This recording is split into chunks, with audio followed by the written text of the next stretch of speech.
It's traveling someplace. What does that mean? From point A to point B. What does it mean? What does it mean in the heart when we're saying that a signal is moving? That is really generic. What is the signal that is moving? Sodium channels opening, closing, following a signal, action potential. Okay, we're not in a neuron. We're in a heart. First of all, just make that clear. Are you talking about the ions? Yeah, I want to know. I want to know what it means. If we're saying that a charge is moving, what does that mean exactly? Wouldn't it be the same as a neuron where it's opening the sodium channels to pass that charge down to the next, to open the next voltage gated channel to let more sodium in to pass it on to the next and the next and the next? Fine. So I've got a whole bunch of cells in series here. What's happening here? They're depolarizing. They're connected through intercellular clefts. Okay. And give me more, Noah. Well, there's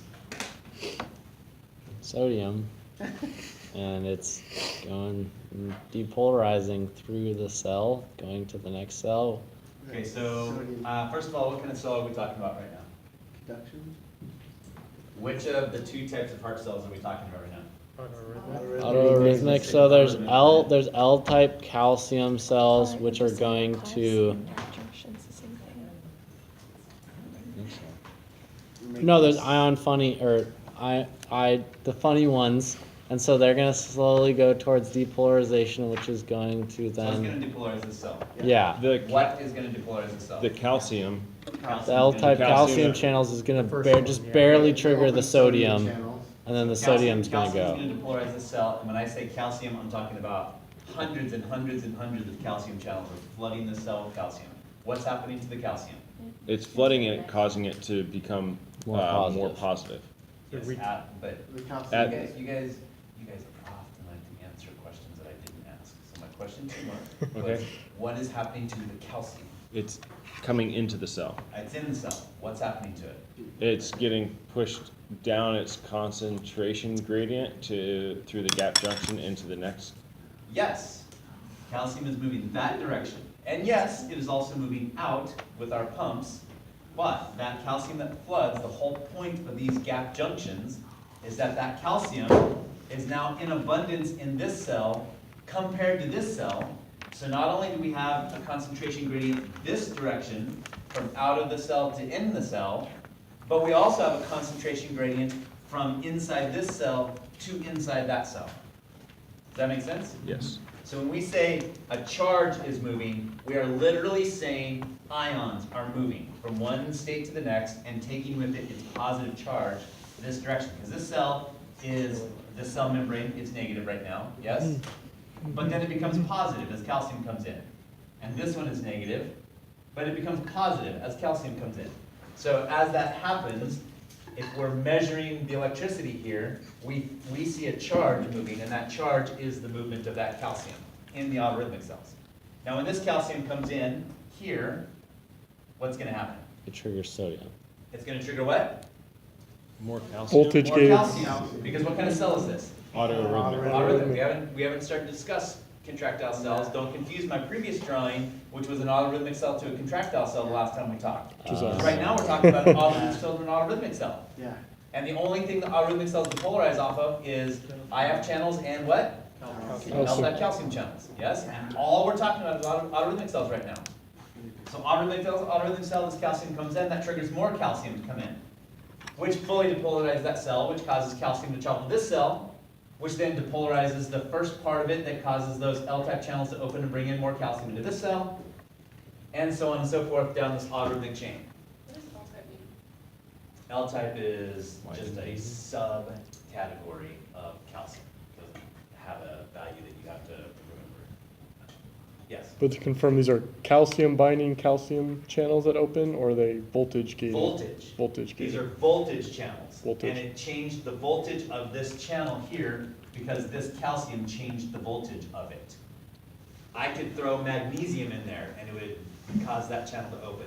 Okay. It's impossible to do that because our body doesn't work with magnesium in that manner, but if I could take it out of the body Somehow put a negative charge. and put charges in there, put a positive charge in there, it would open up those channels because of voltage regulated.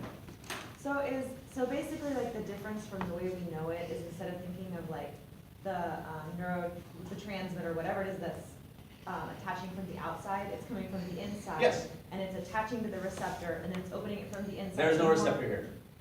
There is no receptor how's here. more calcium? Calcium is not binding to a Voltage receptor. channels. There is a channel sitting here on the Yeah, membrane, and there's a little, let's call it a monitor area on that channel yeah. that opens in response to a voltage. I understand that. But it Calcium opens so has come calcium in. can come in. That calcium doesn't have to bind to it, that calcium just has to get close to it and it increases the voltage of it. Doesn't matter if it's calcium. It could be, it is calcium because that's how the body works. But it could be sodium, it could be calcium, it could be magnesium. In fact, it could be me sticking an electrode in you and shoving a positive charge into you. It doesn't matter, it's based on voltage. And what comes in?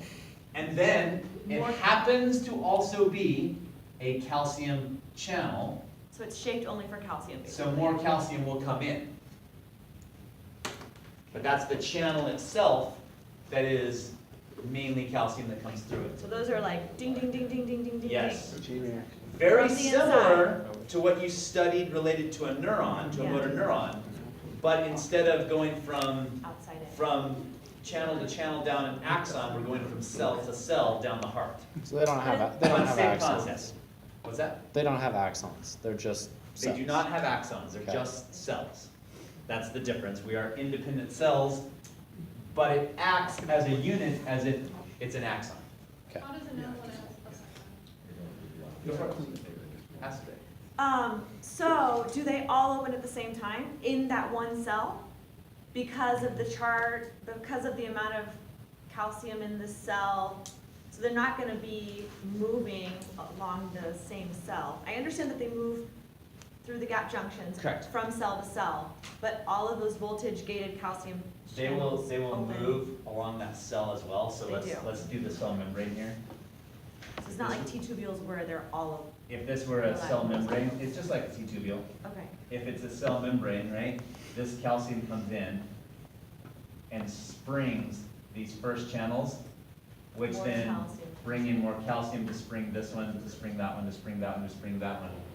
But it is so fast that that happens that it is, from a practical standpoint, simultaneous. Got it. From like a micro millisecond moment, no, it is in series. But from all practical purposes, it seems as if it's all one. Then we have ATPase pumps pumping that calcium right back out. Calcium is being pumped back out, yes. Okay, so because these are autoarrhythmic cells all in a series, instead of having like a neuron where you had a long axon Yep. that was myelinated, this takes longer for that to move. Is that what causes the delay between? No. Okay. When you say it takes longer, we're not talking about it taking much longer. Okay, so that's not what causes the delay between. Yeah, I mean, the speed at which this transmission can happen is very similar to the speed of an unmyelinated neuron. Okay. It's very, very fast. It is, it's, Then you- the speed of it is to the point that you wouldn't even be able to recognize. Then you may answer this really soon, but if not, then what causes the actual delay to keep the SA node? I'll come to that in a minute, we're not in the AV node yet. I want to know when the cell knows it has enough calcium and to start shutting it over, or is it really seamless, like it just comes in, it stops, and then it The moves? cell doesn't know anything. Has nothing to do with what a cell knows, because a cell, don't personify a cell. Okay. It is all based on concentration gradients. So let me change this for a second. So do we reach a gradient and then it stops, or is calcium just coming in until it transfers more calcium over and then it stops coming in? Yeah, so here's my very first cell feeding into my second cell. Okay? I'm going to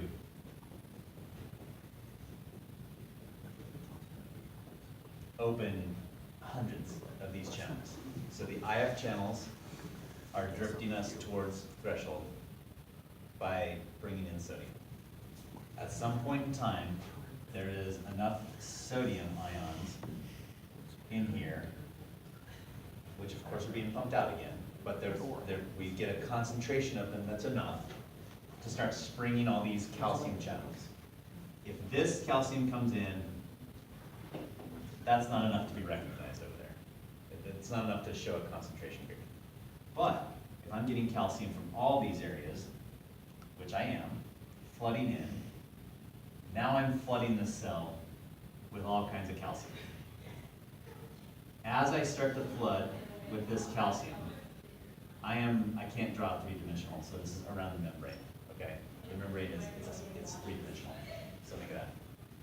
As I'm doing that, this calcium is always, concentration gradients are based on their individual charge repelling each other, right? So two calcium ions can't ever link, right? They're always repelling.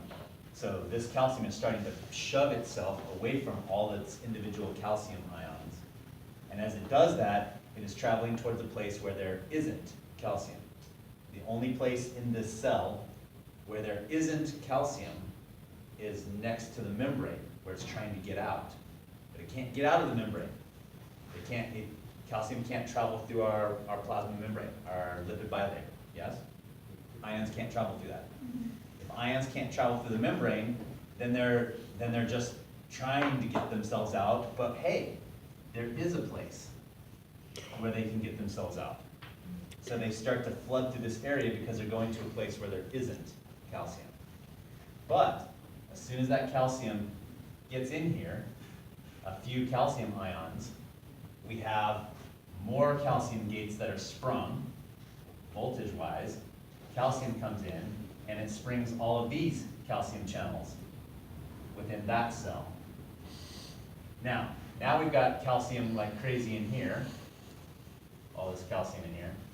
The calcium can go from this cell, the calcium can go either direction. It can go either direction. But we still have a concentration of calcium here. It's being regulated and it's starting to go downhill, meaning it's starting to be shoved out of the membrane with our pumps. But there's still a higher concentration over here than in this cell over here. So the net is that calcium is going to continue down this direction. In addition to that, these channels, even though they just brought calcium in, and even though calcium is being pumped out, so therefore there's less concentration here, those channels are still in the refractory period.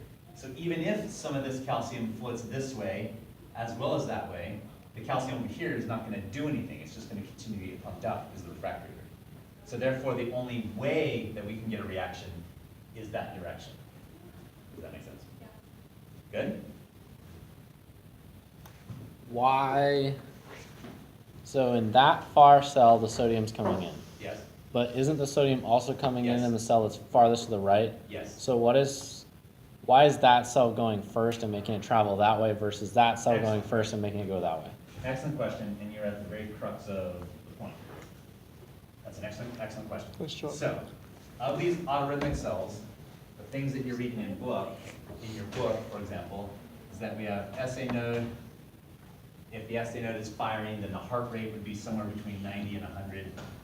If the atrial pathways, Thorel's, Winky Box, and Bachman's, if the atrial pathways are firing, then it's going to be somewhere between 60 and 80.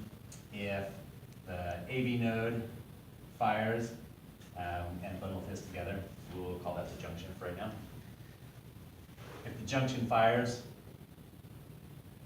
it's going to be between 40 and 60, and if the ventricles fire, they'll be somewhere between 20 and 40. The reason for that, and the question that Noah's asking is, well, why? Because if all of these cells have IF channels, why wouldn't this one fire just as frequently as the SA node? Do you understand the question that's being asked? Okay. The reason for that is because the way that the heart is not anatomically, physiologically designed, I'm going to break this down to single cell series for a minute. But the IF channels here even though they're the same in terms of how they function and what stimulates them to function, the IF channels in, say, the SA node, compared to down here in the AV node, are more unstable. They are more unstable. And the ones down the line are more stable. So, for example, what opens an IF channel to let the sodium come in? Voltage. What voltage? Low voltage. What voltage? Be specific. What voltage is the, if you had to pick one voltage, I'm gonna break it down to more than one, but if you had to pick one voltage that would spring an IF channel, what voltage would it be? 70? Don't give me give me a description rather than an actual voltage, because every cell has a different voltage to it. Right below threshold. Threshold. What's that? Right Nope. below More threshold. negative. Nope. There is a different label that is different than all others. It's different than all others. All cells, except for the ones we're talking about right here, depolarize when what? So if I were to say, when our channel is going to be open, say, in a neuron axon, you would tell me what one word? Threshold. Threshold. But that's not the case here. It's resting membrane potential. That's right. So if, for IF channels, they become open at or near resting membrane potential. That's different than all other cells. All other cells are not open at resting membrane potential. They open at threshold. But in heart cells, those channels are voltage activated at a voltage that's near resting membrane potential. Does that make sense? So if I'm going to draw that in a graph, right, and I say, here is our resting membrane potential, and here is threshold, IF channels would open here. So right at this moment in time, IF channels, IF open. Does that make sense? So if I were to just blatantly say, hey, at what voltage does an IF channel open, the response would be at resting membrane potential. But that's not the whole story. That's not the whole story. Because there is a range, a rough range at which the voltage would open. There's a window. It's not right at an exact voltage. It's around that voltage that it opens. Does that make sense? It's around that voltage. So IF channels in the SA node, when I say they are more unstable, it means that they are more responsive to a wider range of voltages. So if this is my window of resting membrane potential and threshold, I'm just going to move it over here. Threshold, resting membrane potential. The SA node would have their IF channels that open in a window that's like this. Any voltage within that window would pop those IF channels open in the SA node. The atrial pathways have a narrower voltage that they open. It's more like this. So anything in there would pop those open. The AV node is narrower still. The bundle of His is narrower still. The Purkinje fibers are narrower still. The ventricles are the narrowest at which those IF channels will open. Which means if the atrial pathways won't open until this voltage gets down to a certain amount, it never gets down there because the IF channels of the SA node opened, depolarized, and sent calcium into this cell before its IF channels ever allowed that to reach threshold. Does that make sense? So when the IF channels close, but you're not at threshold yet, what gets at that last bit? IF channels won't close before threshold. They close around threshold. And remember that as we are But opening those then IF channels, no, this is when they open. I haven't drawn anything of when they close. Okay, alright, I'm saying this is when they're sprung open. okay. And then stuff starts flooding in. And frankly, channels don't work off of a off of a close at a certain voltage, they open and close at the same time, but it's the amount of sodium that flooded in at that moment that causes it to continue to drift before that sodium is taken out. And as that happens, remember that we also have, in this area, we have these T-type calcium channels that are voltage regulated, that are slow leaking calcium channels that get plugged open as well. So even if the IF channels closed, we still had this calcium that was leaking in off that voltage too. So both the sodium from the IF channels and the calcium from these T-type channels continue to drift us towards threshold. But because the IF channels are more unstable in the SA node, they open first. And the goal of the heart is that it's unstable enough that it would allow that SA node to reach threshold before this other cell down here was able to reach its threshold, and so on down the line.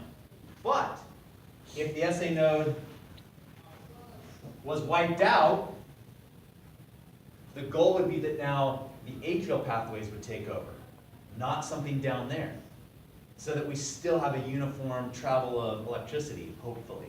And if the atrial pathways go, hopefully, the AV node would take over next and allow continued normal conduction in the ventricles at least, even though the atria are wiped out. It's a backup system, and then a backup system, and then a backup system. Right? With the ventricles being the most stable, yet they still are autorhythmic. So they can fire if they have to, but they never would if anything above it is working. So if your first two are wiped out and you're depolarizing from the junction, wouldn't the atria and the ventricles contract at the same time then? Yes, that is a possibility. Do you understand his question? Mm-hmm. So his question is, the atria, all the atria is wiped out autorhythmically. That doesn't mean that their contractile cells are wiped out. So if the AV node is the thing that is firing, autorhythmic cells are not unilateral in terms of their direction of travel. So what he's suggesting is this, where this is the ventricle, this is the AV node, I'm shortening this up, and this is the SA node. If this is wiped out and not sending a signal, and this initiates the signal, that calcium that's in here would absolutely go both directions. Because it's just traveling in concentration gradient. And we do see that on the EKG. Is that what a PVC is, possibly? No? We'll get into what that is. But you do just need to recognize that our autorhythmic cells are not, it doesn't go one direction because it has to. It goes one direction because our concentration gradients are pushing it that way. But if we started at a different place, the concentration gradients can go both directions. That's perfectly fine. So are you saying that the calcium moving back into the SA because it doesn't have a refractory period, because it didn't contract? That's correct. That it could cause more Yeah. calcium to go in and contract at the same time? Yeah, because it didn't have a refractory period because it wasn't firing at the time. So it's perfectly viable that the signal can go both directions. So it's like your body's self-pacing? The heart is self-pacing. It determines its order, its hierarchy, under normal circumstances. Under Right, but normal like physiology.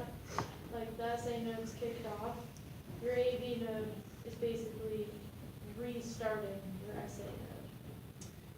Quite possibly, yes. So if the SA node is not dead, Yeah, if it's electrically viable and not dead, but for some reason didn't fire, absolutely, the AV node could get control of it. Or if something came in, if we had a signal that came in, a drug or a condition or something that got the AV node to fire off before it was supposed to, and it just so happens to fall at the time when the SA node or the cells above it were past their absolute refractory period, it's possible that that area gets control over the heart all of a sudden,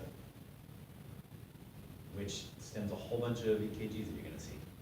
It's quite possible that a different part of the heart gets control over everything because all it has to do is time it just right. And then it continues.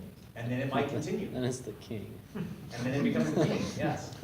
Unless something comes to knock it offline, or or unless it's an area where the instability of the SA node would be unstable enough that eventually it finally gets control over itself again. And I'll show that to you when we talk about something further. So you can also have, like if the SA fritzes for some particular reason, and the AV takes over for a certain amount of time, can you have a firing of the AV node, and it's traveling back towards the SA node, but then the firing of the Yes. SA node, and they actually move towards each other? Yes, so if we draw this out a little onto this one that I have here, AV node and SA node, we have the autorhythmic cells in between, yes? It's possible that, let's say, something knocked off the SA node or it blocked it. Let's say that the SA node is not diseased, but something blocked the signal. Okay, so the SA node is still firing, but something blocks the signal for a transient moment, just briefly. And in that time that it blocked it, a different autorhythmic cell, I don't care where it is, we'll just call it the AV node for right now, was able to, its IF channels finally made it reach threshold first, before it got any signal. So therefore now it's on its own automaticity now. It's on its own firing. And that is going to send signals that direction, but it is also going to send signals this direction. But if nothing was wrong with the SA node is also still sending its signals that way. When I say send signals, what am I sending? Calcium. Calcium. So as calcium floods this cell, it's flooding this cell.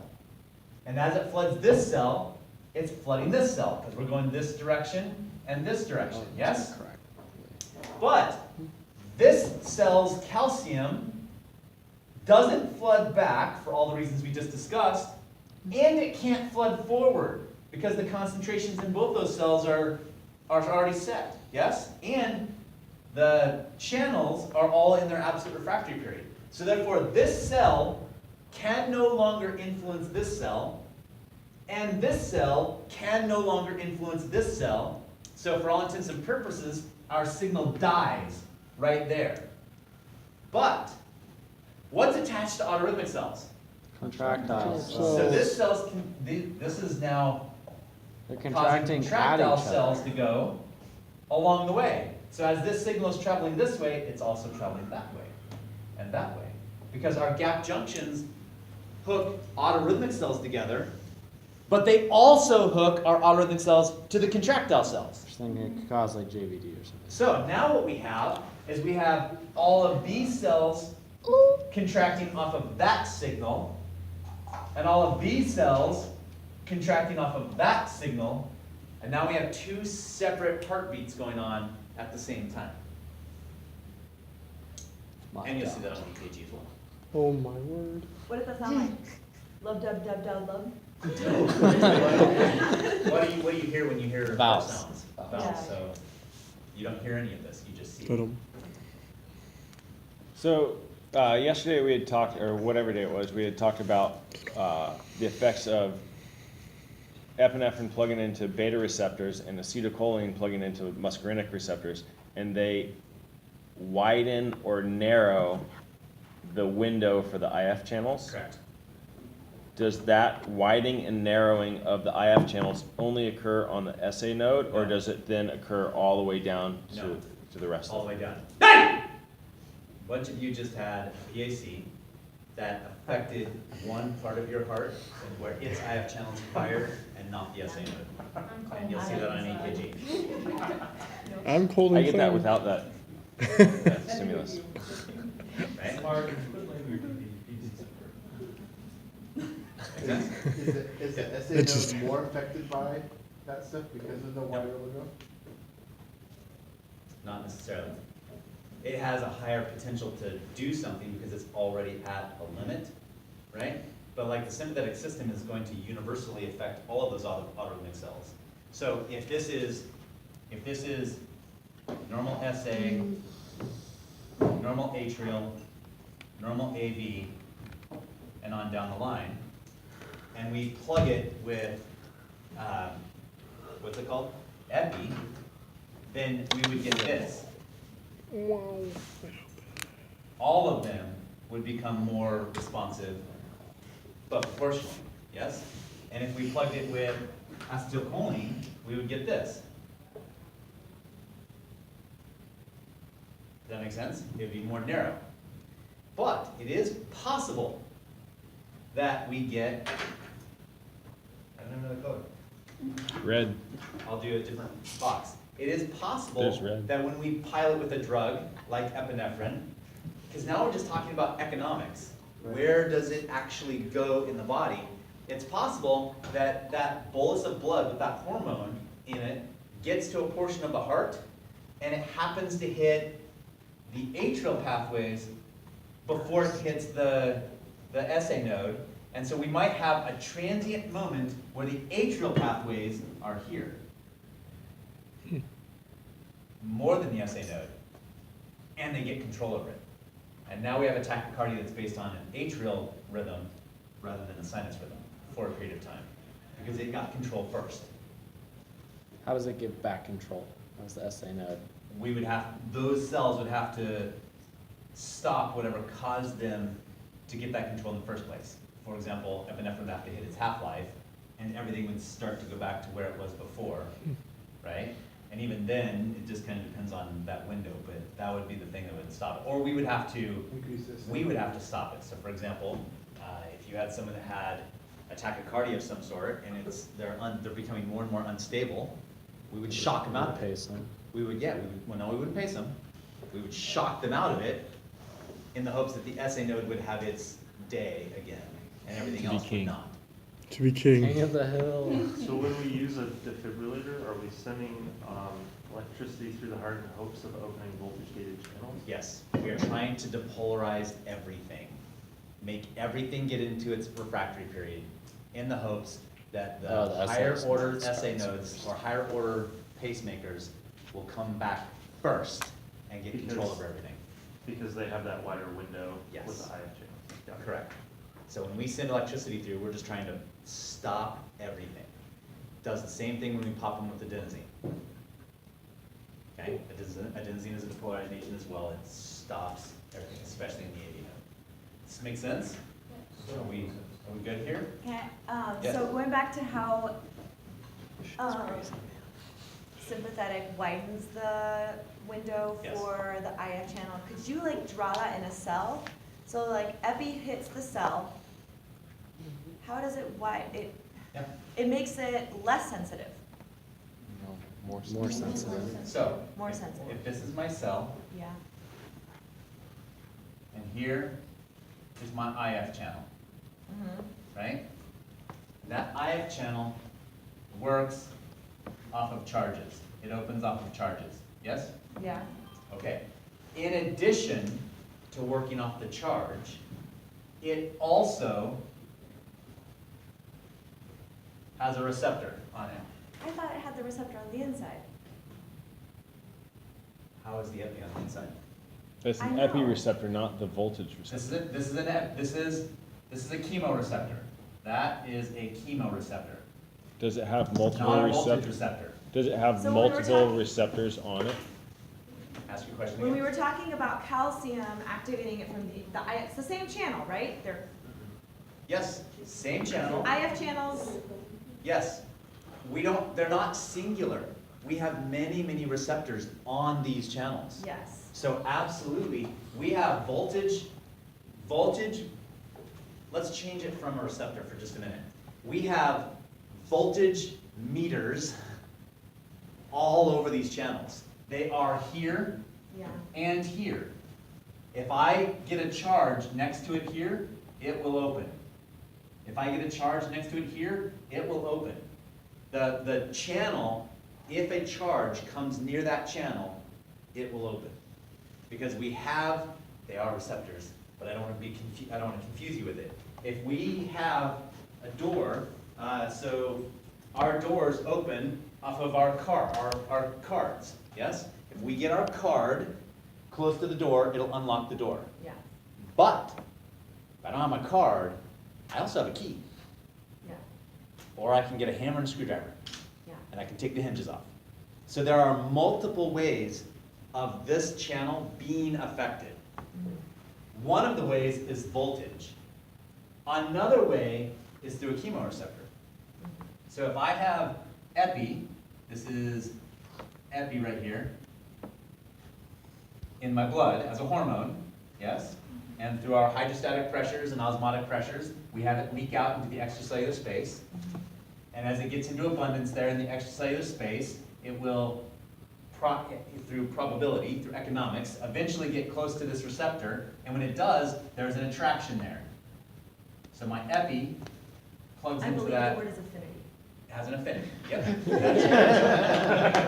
So when my epi plugs into that receptor right there, the epi, the receptor, after it's been activated by the epi, changes the responsiveness of that channel to voltage. It makes it more responsive to voltage. I can now, when epi is there, I don't have to have my card so close to the machine to make it work. Now it can sense it all the way out there. It makes it more sensitive to a lesser voltage. Therefore, it is more unstable. And to a wider range of voltage. And to a wider range of voltages. Yes, that whole channel is more responsive to any voltage within a window. If I plug, and this is off of beta 1 receptors, that same channel also has another receptor there called a muscarinic receptor. Oh my god. That will plug No, you're blowing my mind. ACH. Wow. Which If is AC the parasympathetic hormone. Yeah, So yes. it's in a narrow. Yes, so window. if ACH plugs that, it'll make that channel less It's responsive. the same channel. Holy It's shit. this. Isn't it amazing? Oh my god. Now, It plugged into. not to confuse you, but both of these hormones could be acting on that channel at the same time. It's possible. We could have something that releases acetylcholine and epinephrine at the same time. And now it's just probability. But here's the problem with A&P that I want you guys to get away from. This is the model that you learn in A&P. One cell, one channel. But that's not what it is. It's got another channel here, and another channel here, and another channel here, and another channel there, and another channel here. They're all over the place, all doing the same thing. It's like a bustling metropolis. Yes, Not so- like one house. Yes, so if we're flooding it with epi and acetylcholine, here's epi, here's epi, here's epi. Epi's all the freaking place. It's all over here, right? So much But then we epi. have ACH, but here's epi, here's epi, here's epi. But you know, maybe ACH is here, a little ACH is here, a little ACH is there. And the net result still favors epi. Does that make sense? Because of the concentrations of those hormones / neurotransmitters. Did the ACH plug into the muscarinic receptor to change the voltage, or does the ACH plug into into a G protein that causes the muscarinic receptor to change? They are G proteins, both of them, beta 1 receptors and muscarinic receptors. And so the story that I'm not telling you is that when it plugs into that receptor, it goes through a chemical process that eventually changes those Okay. voltages. But the actual effector, the thing that is changing the voltage, is like cyclic AMP or Okay. something like that on the inside of that channel itself. Okay, great. Because I was like, we just went over this massive discussion on how Yes. ACH doesn't plug into muscarinic, it plugs into G proteins. No, it plugs into muscarinic receptors. Which change And G- muscarinic receptors are G G proteins. protein coupled receptors. Got it. That's the classification of receptor it is. A G protein coupled receptor just means it's going to chemically make a second chemical that's going to do the work, Which will then open up the channel. which will then And change Or the channel. change the The channel. epi and beta 1 are also G protein. Beta 1 receptors are also G protein coupled Okay. receptors. We okay? Oh yeah. This is great. This is so much funner than A&P. From this, You can relate it's it. time for you to- Funner. No, From funner's a this, word. we will then translate this fully into EKG, and you'll start to see, okay, if I see this kind of an EKG, this is where the problem is on the heart, and this is what the problem is on the heart, and this is why our electricity is gonna work. This is why our adenosine is gonna work. This is why our amiodarone is gonna work, our atropine is gonna work. Or, this is why giving that drug won't work. Right? So I might give you the same patient. At some point in time, I might give you a patient. I say, you've got a patient that has a heart rate of 38 and they're symptomatic. Their blood pressure is now 76 over palp because you can't get their diastolic, and you're wanting to give them atropine to speed up the heart rate. But patient A, it'll work on. And patient B, it will not. And it's based on what you see on the EKG and how you translated that into knowing what's happening in the body. And so you might choose a different course of action for patient B than patient A, even though their clinical presentation is exactly the same. Their signs and symptoms are exactly the same, but their EKG is different, and that tells you something different is happening in the heart, so your treatment would be different in order to get them to come through. Gosh, yes. Does that make sense? Yeah. Ding. Okay, go home. Or don't go home. Don't go loud. No, there's a period right now. I'm just kidding. Right now. I don't think I'm there's done. a I'm gonna go get food. and then- There's no period. Stop. I'm good. Until the next season. Actually, would you wanna